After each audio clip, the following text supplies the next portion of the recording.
साथ हमारे सहयोगी अखिलेश राय सीधे जुड़ रहे हैं, उनका रुख कर लेते हैं। अखिलेश, क्या कुछ कहा गया है कोर्ट की तरफ से 105 करोड़ रुपए बकाया देने को लेकर?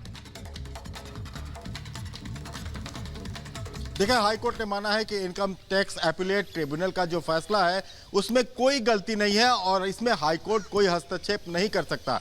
और ये बात कहते हुए हाईकोर्ट ने कांग्रेस पार्टी की याचिका को खारिज कर दिया और एक मोहलत और दी है कि आप फिर से नए तरीके से आईटीएटी के पास जाइए और अपनी मांग रखिए।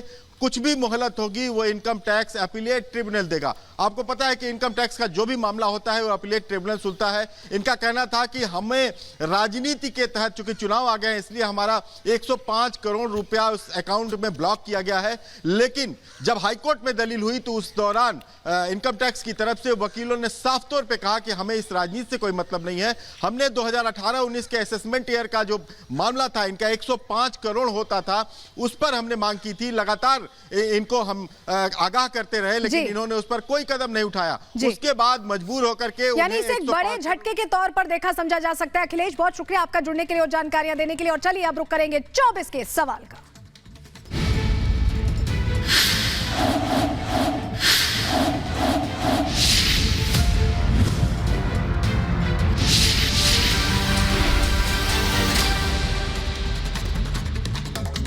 हजार 24 के चुनाव से जुड़ी करेंगे। दरअसल मनोहर लाल खट्टर ने अपनी जो सीट है वो छोड़ दी है विधानसभा की।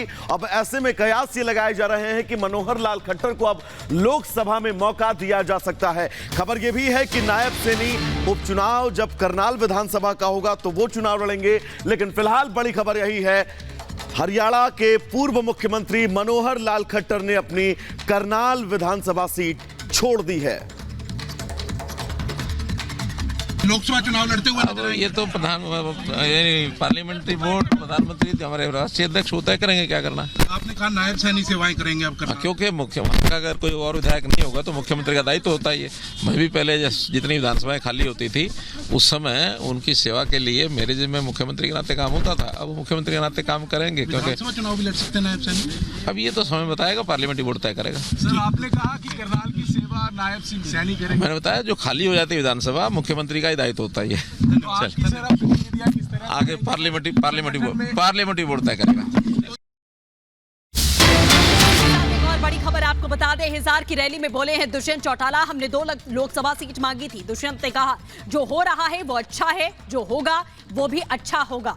ये साफ तौर पर दुष्यंत की ओर से कहा गया। कार्यकर्ता मजबूत रहें, घबराने की जरूरत नहीं है। दुष्यंत चौटाला की ओर से ये बातें कही गई हैं। हिसार की रैली में दुष्यंत चौटाला ने यह बड़ा बयान दिया है कि 2 लोकसभा सीटें मांगी गई थी। जाहिर है इसी बात को लेकर खटपट यहां पर होती हुई नजर आई थी। अकेले 4.5 साल उस सरकार में थे और इनने आखिरी दिन तक चर्चाएं रखी, विश्वास रखा। आपको वो दिन भी याद होगा, 5 साल में एनडीए की एक बैठक हुई, डॉक्टर अजय सिंह चौटाला जी गए, मैं गया और अंत में बिना चर्चा को विराम दिए क्या फैसला किया। साथियों, एक चीज मैं बोल सकता हूं, कोई कहता हो कि जेजेपी सरकार में दोबारा इसलिए नहीं गई कि उसका फायदा बीजेपी को मिले। और चलिए आगे बढ़ते हैं। आपको बताएं, नायब सैनी ने विश्वास मत हासिल कर लिया है। इस अब से थोड़ी देर पहले ध्वनि मत के जरिए विश्वास मत हासिल किया है। इस वक्त की बड़ी जानकारी आपको बता रहे हैं। जिस तरह से कहा भी जा रहा था कि यह सिर्फ एक औपचारिकता मात्र है, फ्लो टेस्ट नायब सैनी ने पास कर लिया। नंबर्स पहले ही भारतीय जनता पार्टी के पास थे और ऐसे में बहुमत परीक्षण में नायब सैनी की जो सरकार है वो पूरे नंबर से बल्कि उससे ज्यादा से पास हो गई है। विश्वास मत हासिल कर लिया गया है। तो बिल्कुल बड़ी खबर आपको बता दें, नायब सैनी ने फ्लोर टेस्ट पास कर लिया है।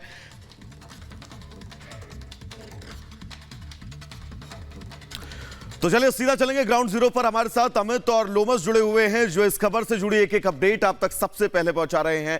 अमित, आपका ही रुख करना चाहेंगे। औपचारिकता जिसका हम सुबह से ही जिक्र कर रहे थे, ध्वनि मत से पास हो गया है। अब विश्वास प्रस्ताव यानी कि सरकार विश्वास में है पूरी तरह से।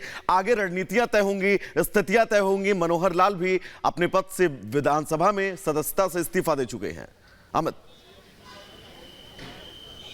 बिल्कुल देखिए वैभव, बड़ी खबर यह है कि साइनाइड आई है। अनिश्चितकालीन के लिए विधानसभा सत्र को भंग कर दिया गया है। ध्वनि मत से विश्वास मत पारित हुआ। और बड़ी बात मैं आपको बताऊं, भूपेंद्र सिंह हुड्डा है, उन्होंने ये बात कही कि ये मिली जुली सरकार है, ये जानबूझकर इस तरह का नाटक किया गया, जनता को बेवकूफ बनाया जा रहा है। लेकिन उसके बाद मनोहर लाल खट्टर भी आते हैं, उन्होंने भी ये बात कही है कि हमने जो काम करना है हमें करना है, विपक्ष क्या कहता है हमें फर्क नहीं पड़ता। साथ ही साथ जो नए मंत्री जिन्होंने कल शपथ ली, उन्होंने भी कहा कि हमने जनता का विश्वास जीता है और हम आगे काम करेंगे। हालांकि जो खबर आ रही करनाल सीट से मनोहर लाल खट्टर को मिल सकता है मौका, तो ये बिल्कुल सही खबर आ रही है। करनाल सीट से वो लोकसभा चुनाव लड़ सकते हैं। उन्होंने आज अपना इस्तीफा दिया और उन्होंने कहा कि मैं जनता की सेवा के लिए, संगठन की सेवा के लिए हूं। और उन्होंने कहा कि आगे जो भी संगठन मुझे आदेश देगा मैं उसके हिसाब से काम करूंगा। तस्वीरें देखिए, अब बारी बारी से तमाम मंत्री और जो विधायक यहां से निकल रहे हैं, सभी निकल चुके हैं। सिर्फ अभी सीएम का निकलना बाकी है। हमारे साथ लोमस भी जुड़े हुए हैं। लोमस, आज हम सुन रहे थे दुष्यंत चौटाला को, कह रहे थे 2 सीटें मांगी थी, अब हम जो भी करेंगे आगे अच्छा करेंगे। तो जेजेपी के लिए तो एक तरह से बहुत बड़ा झटका है, सरकार से बिल्कुल साइड हो गए।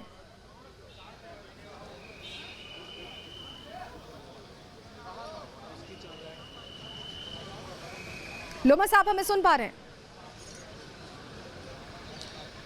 बिल्कुल साफ तौर पे आपने देखा कि जो एक्स सीएम थे मनोहर लाल खट्टर ने, उन्होंने साफ तौर पे ये कहा कि मैंने अपना जो करनाल सीट था उसको छोड़ दिया है और अब नायब सिंह उसकी सेवा करते हुए नजर आएंगे। और आपने ये भी देखा कि किस तरीके से विश्वास मत भी बीजेपी को अब मिल चुका है। पूर्णतः जो 48 विधायक थे वो सदन में मौजूद थे। साफ तौर पर जो मौखिक वोटिंग हुई उसमें भी ये पूरी तरीके से सफल हुआ। और साफ तौर पर ये भी आप देख सकते हैं कि जिस तरीके से मनोहर लाल खट्टर ने कहा कि अब केंद्रीय नेतृत्व ये तय करेगा कि वो आगे की क्या प्लानिंग करते हैं। साफ तौर पे उनके एक चेहरे पे एक विश्वास था। वापस लौटेंगे, आपको बता दें मुख्तार अंसारी को आजीवन कारावास। इस वक्त की बड़ी खबर, एमपी एमएलए कोर्ट ने फैसला सुना दिया है। मुख्तार अंसारी को एक बहुत बड़ा झटका यहां पर लगा और आजीवन कारावास का ऐलान किया गया है एमपी एमएलए कोर्ट में। शस्त्र लाइसेंस में मुख्तार अंसारी को यह बड़ा झटका लगा है और इसी मामले को लेकर कोर्ट की ओर से फैसला सुनाया गया जिसमें आजीवन कारावास की सजा का ऐलान किया गया है।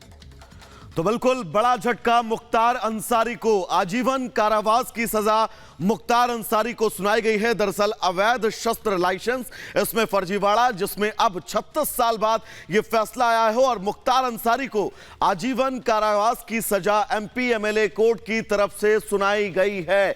यानी कि अब मुख्तार अंसारी को पूरी जिंदगी जेल में ही रहना होगा। मुख्तार अंसारी पर शस्त्र लाइसेंस केस में यह बड़ा फैसला। और हमारे सहयोगी राघवेंद्र हमारे साथ सीधे जुड़ रहे हैं। राघवेंद्र, अवधेश राय हत्याकांड में भी उम्र कैद की सजा और इस मामले में भी आजीवन कारावास की सजा सुना दी गई है।